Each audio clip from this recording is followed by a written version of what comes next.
din ako. Kung naging masaya kayo, mas naging masaya ako.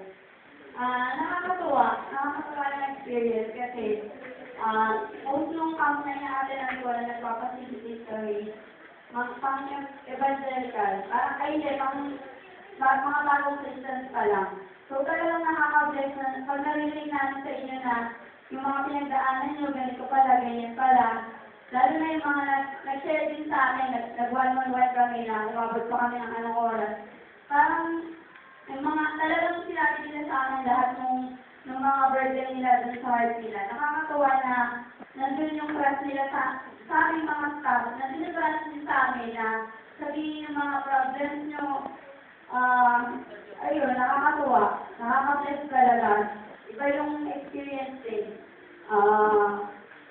Yun nga, sabi ni Kuya Kevin, diba? Yung tapuhin natin, kung tumatakbo tayo sa isang race, tapusin natin, dahil di ba ang aim natin pag tumakbo tayo sa isang marathon? Finish line. Matapaman tayo, okay lang yun. Kayo tayo pagkatakbo ulit.